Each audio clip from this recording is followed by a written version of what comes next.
लग्नानंतर अवघ्या एका महिन्यात ही घटना घडल्यानं गावातून हळहळ व्यक्त होतीये।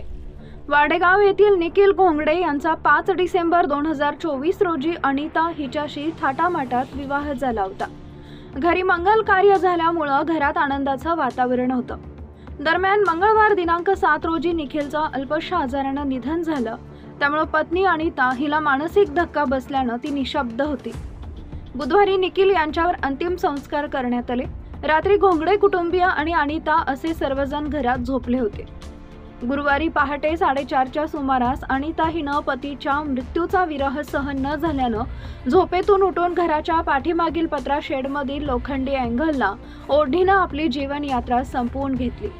दरम्यान घरात झोपलेल्या ठिकाणी अनिता न दिसल्यानं नातेवाईकांनी तिचा शोध घेतला असता तिनं पत्रा शेडमध्ये गळफास घेतल्याचं दिसलं।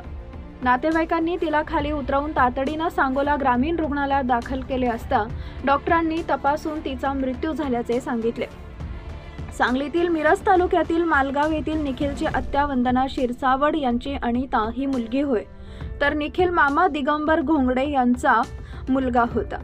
अनिताला मामाच्या मुलीशी लग्न करायचं होतं, त्यामुळे घरातील नातेसंबंधामुळे 5 डिसेंबर रोजी दोघांचा विवाह झाला होता।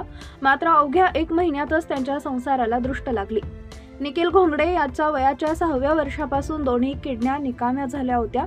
त्यामुळे आई स्वाती दिगंबर घोंगडे यांनी स्वतःची 1 किडनी मुलगा निखिल यास देऊन त्याचे मुंबईतील जसलोक हॉस्पिटलमध्ये प्रत्यारोपण करून जीवदान दिलं होतं। त्यानंतर तो व्यवस्थित होता। त्याचा 5 डिसेंबर रोजी विवाह झाला होता।